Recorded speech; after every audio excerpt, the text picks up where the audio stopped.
Alright, 7.5 is all about rational exponents and radicals. Today is just based mostly on being able to translate between the two forms of expressions. You have what we call a rational exponent. We understand that an exponent in this term is the small number or the small value in a power. Also, the word rational means that it's fractions or decimals. So what it's saying is that we have a fraction or a decimal in the exponent's place. We won't really see decimals, but the decimal kind of works like a fraction. I guess what you can imagine doing is turning the decimal into a fraction to work it out. The word radical, of course, is with that symbol there that we know about, the square root, third root, and all that. And so what happens is that the radical just has a direct connection to the fraction in the exponent. So the essential question is, what does a fractional exponent do to the value? Well, we know from experience about negative exponents and zero exponents and positive exponents. We know that positive exponents, such as 4 to the 5th, means 4, 4, 4, 4, and 4.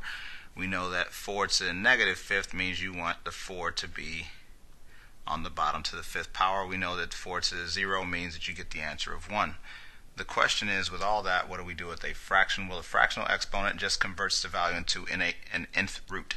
So what we're talking about here is square roots or third roots or fourth roots or fifth roots, which is what the fractions do. So because it is best understood through work, let's just go ahead and get to it and see what's going on. I did not want you to have to worry about copying this part down, so this is written directly into your notes, and you need to kind of pay attention to this whenever you do your adjusting. But given the rational exponent x to the n over d power, again, that is your rational exponent, where n would be your numerator and d is your denominator.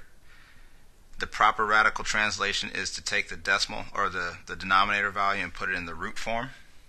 Take the numerator and leave it as the power and bring your x down. Alright, same thing going here. If you see it in radical form here, it converts from here to there, where this number stays on top, that number goes to the bottom, and again, that's just a more matter of practice and experience, but again, you must memorize that relationship to be successful in this section. Again, this is best learned through practice. Let's just look at the examples and see what's going on here. If we have f to the 2/3 and once in radical form, again, the word radical is that symbol there. So whenever it says write in radical form, it means it wants the root. And again, we remember that here is the thing here, so we put our root. The denominator goes right inside of that v portion because it should not be in front. It's the third root of f, and then the top number stays the same to the second power. So again, if you're converting this to radical form, the 3 goes here, the 2 goes there, and that is all. Now you got to be careful because we know about square roots. The 2 is invisible, and so whenever you do this, that actually turns into this. Again, 2 is invisible in that, which is why you don't put it. And I know for a fact that in Math XL, if you put that 2 there, it'll probably mark you wrong. So again, you got to make sure you remember again that the 2 is invisible whenever you're bringing it out. So any other number is visible, but a 2 is not, because that is how square roots work. That is why your calculator has a regular squared here, and the square root has nothing on it, but the x root has a x and then a root, because everything else has a number, but the square root does not. The last type you need to be worried about is the type that has a parentheses, and what you want to do here, again, this is on your work, is you want to show your work and distribute that 4/3 the way we did before. So 27 to the 4/3, t to the 4/3. And because this is a number, you actually want to try to convert it, so we actually type in 27 caret 4/3 as you see it, and it tells you that is actually 81. So you actually end up with 81 here, and then t to the 4/3, again converting this portion, this turned into 81, this turns into the third root of t to the 4th. Again, the third root goes here, 4th power goes up there, and that is how you write those in radical form. So again, it's going to take some practice, it's going to take some studying, but again, that's what you've got to be ready for if you're going to be doing this higher level math stuff. Rewriting in exponential form, again, exponential means that you have an exponent up there, so that means you want this root to be turned into an exponent.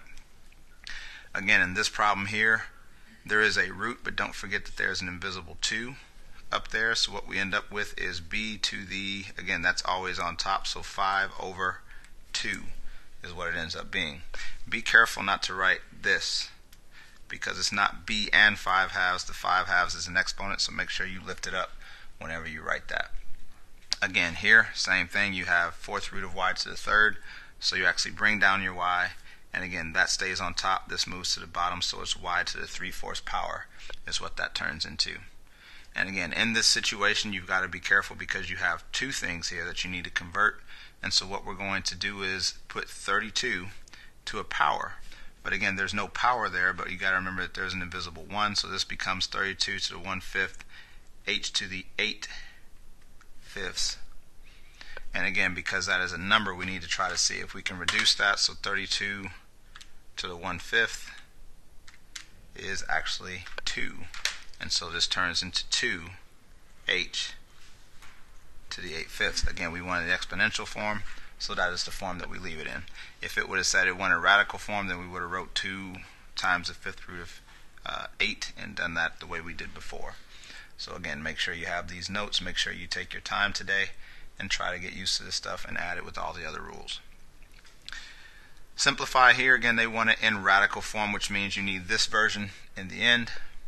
Again, following the rules that we learned last time, first thing we want to do is distribute any floating exponents. This 2/7 belongs to s, but this 3/7 does not. So we put 1/6, 3/8, 4 to the 3/7, and s also to the 3/7, and this stays right where it was. The next thing we want to do is follow the rules we know. This has nothing to combine with, so 16, 3/84 to the 3/7, but these two go together, and you've got to remember that whenever you put these two together, this is not multiplication because it's not being distributed. This is 3/7 s's and 2/7 s's, which make 5/7 s's. And in the end, because this is a number, we've got to see if this can be reduced. So 1/6, 3/8, 4 to the 3/7 is 64. And then they wanted radical form, so what we're going to do is convert this to be the 7th root of s to the 5th. So again, you've got to make sure you're ready to use all those rules that we've learned, because that is really what it comes down to. Then we've got one more example which opens up a lot of things for us. Without the ability to turn radical into exponents, this problem is almost impossible. But because we can do, because you can't really put a third root with a 7th root or a 4th root with a square root and all that, but what we can do here is, again, on the problem on your homework, it actually walks you through, but just make sure you follow what we're doing here.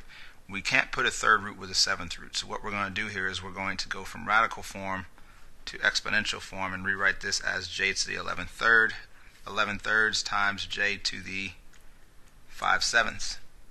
Now please don't forget that whenever we have this situation here, that this is actually having us add those exponents, which is now j to the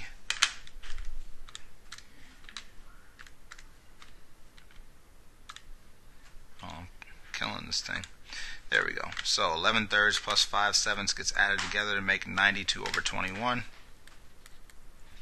And again, they want radical form, so we must put this as 21st root of j to the 92nd, and that would be combining both of these radicals into that part there.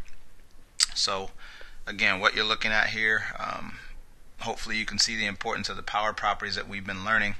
You've got to remember when to add, when to distribute, when to multiply, when to subtract, and all that. Again, just be sure to slow down and work out each step. What I noticed on your quizzes from today was a lot of you who flopped on that quiz just did not understand the steps and had no clue as to why or when to add, when to multiply, and when to do all the other stuff. So again, remember, you do have until next week to perform and increase your grade, but again, this is up to you. You've got to make sure you put the work in, because the work and the material is being presented in a way that works. You're having time in class to kind of ask questions and do what you need, but you've got to make sure you take advantage of it. But you know, like I said, we'll see. Good luck as you go to your Math XL, and again, make sure you ask questions about whatever you don't understand.